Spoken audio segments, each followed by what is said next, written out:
أعوذ بالله من الشيطان الرجيم. بسم الله الرحمن الرحيم. يا أيها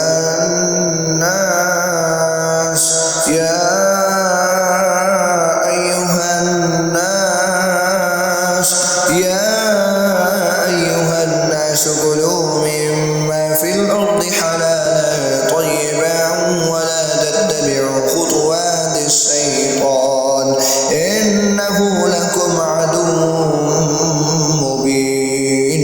إنما يأمركم بالسوء والفحشاء وأن تقولوا على الله ما لا تعلمون.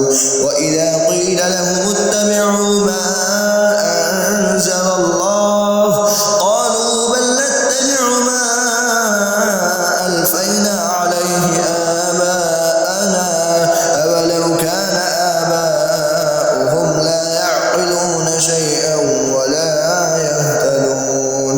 ومثل الذين كفروا كمثل الذي ينعق بما لا يسمع إلا دعاء ونداء صم بكم عمي فهم لا يعقلون.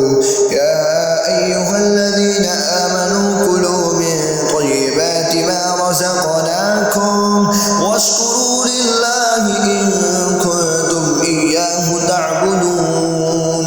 إنما حرم عليكم الميتة والدم ولحم الخنزير وما أهل به لغير الله فمن اضطر غير باغ ولا عاد فلا إثم عليه إن الله غفور رحيم. إن الذين يكتمون ما أنزل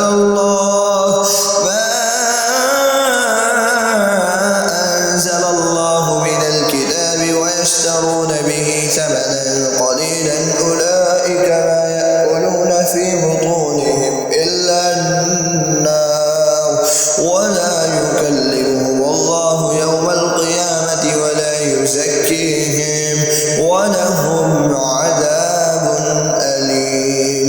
أولئك الذين اشتروا الضلالة بالهدى والعذاب بالمغفرة فما أصبرهم على النار.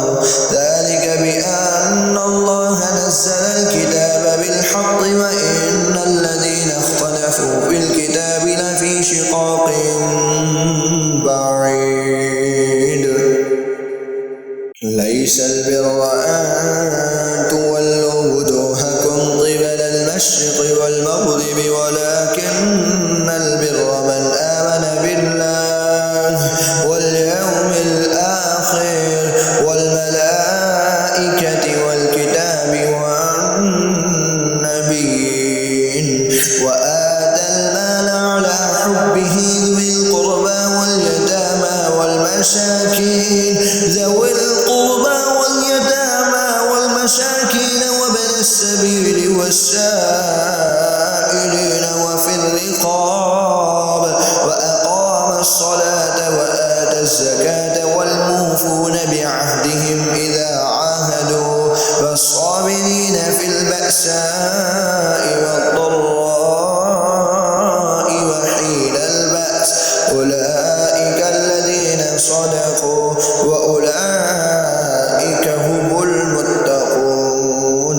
يا أيها الذين آمنوا كتب عليكم القصاص في القتلى الحر بالحر والعبد بالعبد والأنثى بالأنثى فمن عفي له من أخيه شيء فاتباع بالمعروف وأداء إليه بإحسان ذلك تخفيف من ربكم ورحمة فمن اعتدى بعد ذلك فله عذاب أليم. ولكم في القصاص حياة يا أولي الألباب لعلكم تتقون.